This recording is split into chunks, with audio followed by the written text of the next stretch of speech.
Bonjour à tous, je me devais de vous faire une vidéo un peu plus concise sur ce qui s'est passé dernièrement. Comme je le dis depuis quelques épisodes, vous avez vu, il y a des ralentissements sur la chaîne, il y a de nouvelles choses qui se placent. Oui, c'est à cause des projets qui sont en train d'être mis en route, mais aussi d'autres choses. Cette chose, vous l'avez vu dans le titre et la miniature, c'est la paralysie du sommeil.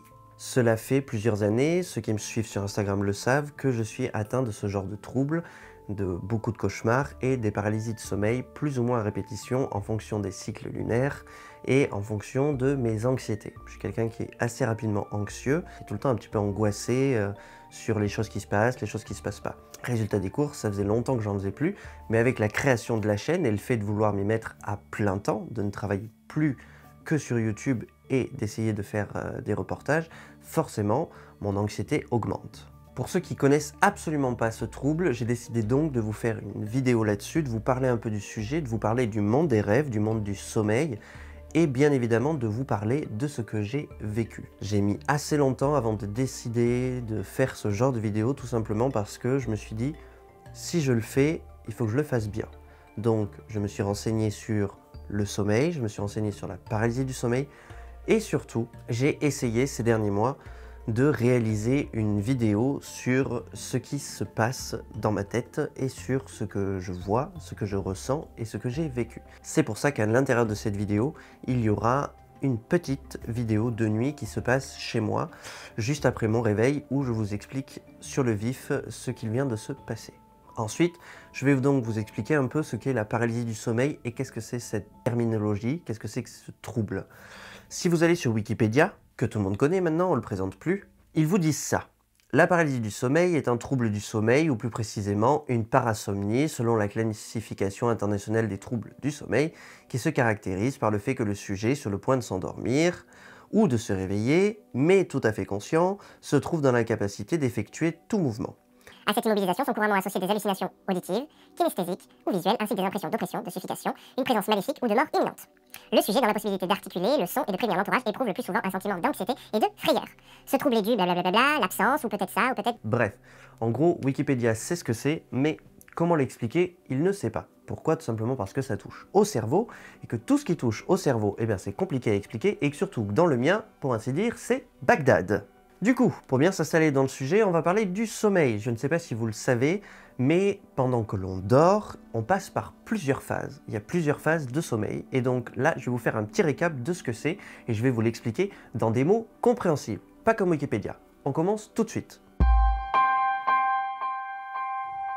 La première phase est donc la phase de somnolence. Pour vous expliquer, en fait, c'est comme après un bon repas, ou tout simplement ce qui se passe dans un adolescent, quand il est tout mou, quand on bouge pas, que l'on bâille, bref, quand on sert à rien.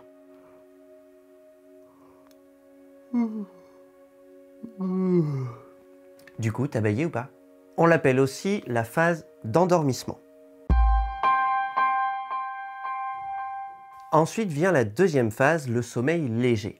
On est extrêmement souple, on ne bouge quasiment plus, nos muscles sont relâchés, on dort déjà, mais par contre, on peut se réveiller à tout moment, n'importe quel stimuli externe va nous réveiller. Pour vous donner un exemple, c'est ce qui se passe quand un membre de votre famille, en l'occurrence pour moi, ce serait mon père, est devant la télé, les yeux fermés, ronfle à moitié, mais dès que vous allez changer la chaîne, va se réveiller et vous dire « Non, je ne dormais pas ». Pourquoi t'as changé? Non, je regarde. Ouais, c'est ça, oui. La troisième phase est l'une des plus importantes et la phase de sommeil profond. Là, ça y est, on dort. On est complètement endormi, seul le cerveau est un petit peu en éveil. Et là, il fait des choses très importantes. C'est lui qui va, chez les enfants par exemple, commencer à produire les hormones de croissance. Par contre, c'est aussi pendant cette phase-là que les jeunes enfants peuvent faire des terreurs nocturnes ou du somnambulisme, chose pour laquelle moi-même ai été touché. Cela m'a valu par exemple, pour la petite anecdote, vers mes 3-4 ans, de me lever de mon lit, me rendre dans la chambre de mes parents pensant qu'il s'agissait des toilettes, faire pipi, leur dire bonsoir et repartir me coucher. Je sais pas si j'aurais dû la raconter celle-là. C'est aussi lui qui a la phase la plus importante nous permettant de nous reposer, aussi bien physiquement que mentalement. En effet, nous dormons paisiblement la plupart du temps, sauf dans le cas des enfants, et le cerveau, lui, s'acquiert à se détendre, reposer la machine, éviter de nous faire réfléchir et passer une bonne nuit de sommeil, en théorie. Place maintenant à la quatrième phase, donc le sommeil paradoxal. Alors là, on rigole plus du tout, on dort, mais vraiment on dort. Et il se met en place une paralysie légère du corps. Elle est tout à fait normale, c'est vraiment pour que nos muscles se reposent. Là, on rigole plus du tout, on ne bouge plus, et la plupart du temps, quand on est dans cette phase de sommeil paradoxal, nous sommes allongés sur le dos, paisiblement, et l'on ne bouge plus. D'ailleurs, pendant longtemps, les scientifiques pensaient que c'était uniquement dans la phase du sommeil paradoxal que les gens pouvaient rêver. Aujourd'hui, on sait que c'est faux, même si celle-ci est la phase la plus propice au rêve, on peut rêver pendant les différentes autres phases de sommeil. Et bien sûr, c'est évidemment pendant cette phase que les paralysies du sommeil sont le plus susceptibles de se mettre en place. Alors, ce qu'il faut savoir cliniquement parlant, bien qu'on ne sache pas grand-chose sur le sujet, c'est que la paralysie du sommeil serait une erreur de compréhension due au cerveau. En effet, elle subviendrait juste après une phase de réveil léger, suite par exemple à un gros cauchemar, et de ce fait, le cerveau n'arriverait pas à comprendre s'il est réveillé ou pas. Il nous permettrait donc d'ouvrir les yeux suite au choc, mais par contre, il garderait la paralysie des membres active. Du coup, comme lors d'un sommeil classique, il paralyse notre corps et attend tout simplement que les choses passent. Seulement le problème, c'est que nos yeux, eux, et une partie de notre cerveau, lui, est réveillé. Sauf que le problème, c'est que ça ne s'arrête pas là, et le plus dur n'est pas d'être immobilisé. Le souci est qu'à première vue, d'après les scientifiques, le cerveau nous causerait des hallucinations visuelles, auditives et parfois même sensorielles. Et ça, c'est le plus compliqué. Mais on y reviendra quand je vous expliquerai exactement ce qu'il se passe en règle générale pour moi. Ensuite, on a la respiration qui est vraiment altérée. Par exemple, on va avoir une respiration très saccadée, voire de la suffocation. Un petit peu comme les femmes enceintes, vous savez, quand elles font... Voilà. Et ça, c'est très très dur, ça endette. Si vous le faites chez vous, vous allez voir que faites-le juste quelques secondes et votre cœur va pomper énormément de sang et vous allez vous retrouver endetté. Votre air, ça va être très compliqué de respirer, vous allez vous sentir, même sans avoir rien sur l'estomac ou sur la cage thoracique, très oppressé, comme si vous ne pouviez plus respirer.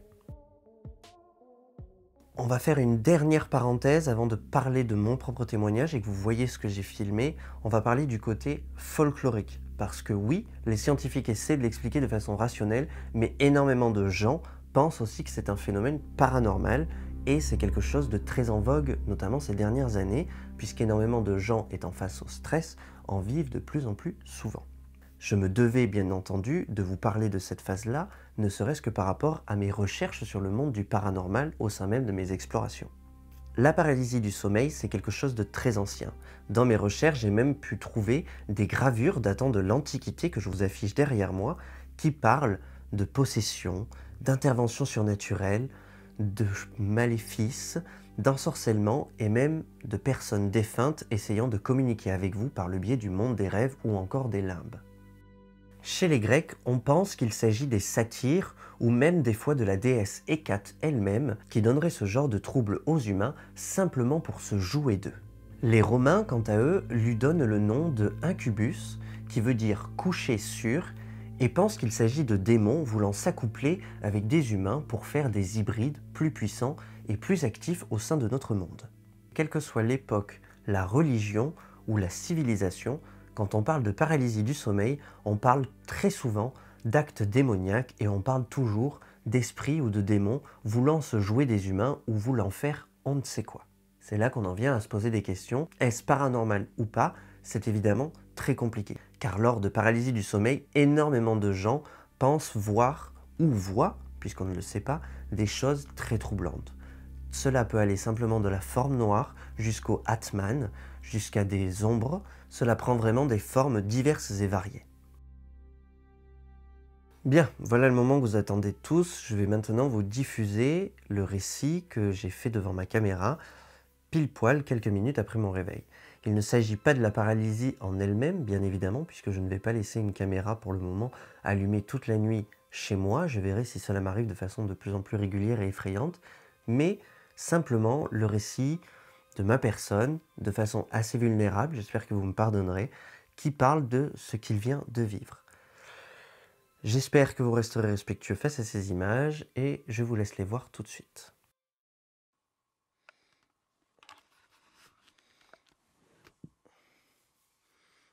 coup,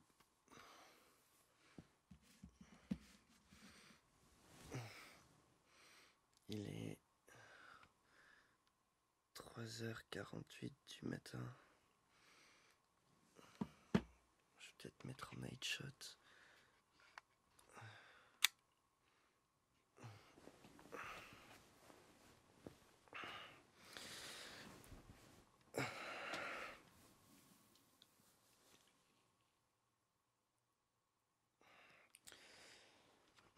D'ailleurs, ça fait plusieurs fois que j'essaie d'enregistrer. Quand je me réveille, ça fait plusieurs mois que j'essaie de le faire. Et donc là, ça fait à peu près... ça doit faire 25 minutes que c'est passé. J'ai eu le temps de respirer. Et je vais vous raconter avant que ça se refloute et que je me recouche. Donc en gros, ce qui s'est passé, j'ai fait un cauchemar. Tout d'abord, enfin je pense. Je me souviens pas très bien. Et ensuite, j'ai ouvert les yeux. Donc on était dans le noir forcément. Là j'ai allumé ma lampe de chevet. Et on était dans le noir. Et donc je pouvais pas bouger. J'avais mes deux mains à peu près ici, allongées sur le dos, les yeux ouverts, donc face à mon rideau de chambre. J'ai commencé par voir une sorte d'ombre dans le reflet de la télévision. Et du coup, ensuite, j'ai eu l'impression que l'ombre se déplaçait et se posait ici. J'avais de plus en plus de mal à respirer. Je suffoquais presque. J'ai une respiration très saccadée, un peu comme celle qu'ont les femmes enceintes, mais en plus long, dans les...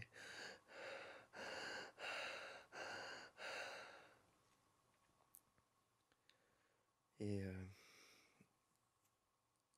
donc, quand je pouvais pas bouger mes mains, mais elles tremblaient, en fait. Je pouvais pas bouger mes jambes, et j'avais la bouche ouverte, mais je pouvais pas parler. Je pouvais pas parler du tout. Et souvent, quand ça me fait ça, ça dure très longtemps. Là, je pense qu'aujourd'hui, j'ai pu sortir aussi vite. Attends, je suis dégueulasse. J'ai pu sortir aussi vite parce que, en fait, mon chat a sauté sur le lit. Et le spasme, du coup, ici, quand il a sauté, là, il est parti, a dû couper le phénomène et permettre à mon cerveau oh là là. De réagir plus vite. Mais d'habitude, ça met très longtemps et on commence par bouger un doigt un petit peu. Et après, le reste des membres revient. Donc du coup, j'ai une ombre. Et c'est tout le temps la même. Ça vient pas forcément du même endroit. Mais donc une ombre qui se pose sur moi. Très noire. Avec juste un losange blanc. Et ça m'est arrivé de voir en dessous de ce losange comme un sourire très grand, comme le sourire du Joker. C'est affreux, je vous jure, c'est vraiment affreux. Mais je suis content d'avoir réussi à avoir le courage d'attraper ma caméra et d'en parler tout de suite après le moment. Parce que après, j'oublie. Enfin, je sais à peu près ce qui s'est passé, mais j'oublie des choses comme par exemple, j'ai très clairement vu la forme bouger de la télé jusqu'à ma poitrine. Alors je dis pas que c'est du paranormal, attention, hein, je sais pas, mais c'est le genre de détail des fois que j'oublie après. Je me réveille et je pense tout de suite que j'avais quelque chose là. Cette hallucination sûrement. Et c'est des détails que j'oublie. Mais c'est bizarre quand même quand on se retrouve avec des hallucinations, que ce soit auditives ou sensorielles, c'est une chose, mais là, donc ça voudrait dire que l'hallucination a commencé de façon auditive, s'est rapprochée vers moi et s'est transformée en sensorielle à partir du moment où elle est arrivée. Et du coup, enfin, c'est bizarre. Voilà. Euh, c'est c'est tout ce que j'avais à dire et du coup, je suis très fatigué et je vais retourner me coucher. Mais vous en saurez plus peut-être. Enfin, je sais même pas pourquoi je fais ça. J'ai dit que je le ferais, mais je sais pas si je sortirai un jour une vidéo sur le sujet. Je sais pas. Bon, allez. Au cas où, si jamais je le fais, je vous dis bonne nuit et je vous embrasse. Voilà, c'était ce que je vis au quotidien. Donc, je ne sais pas quoi en penser, toujours aujourd'hui. J'espère y trouver une explication logique. Je suis en train d'essayer de combattre mon anxiété et mon stress de façon plus ou moins homéopathique, sans prendre de traitement, pour essayer de voir si cela se calme ou si cela s'aggrave. Si jamais les choses deviennent plus régulières, j'essaierai peut-être de laisser ma caméra allumée pendant une nuit, voir un peu ce qui se passe, mais comme on ne peut jamais savoir quand est-ce que ça va se reproduire, c'est assez compliqué, sachant qu'en plus il faut avoir l'envie, juste après avoir vécu ce genre de phénomène, de se filmer. Et je vous jure que c'est pas facile. Et non, on s'y habitue pas.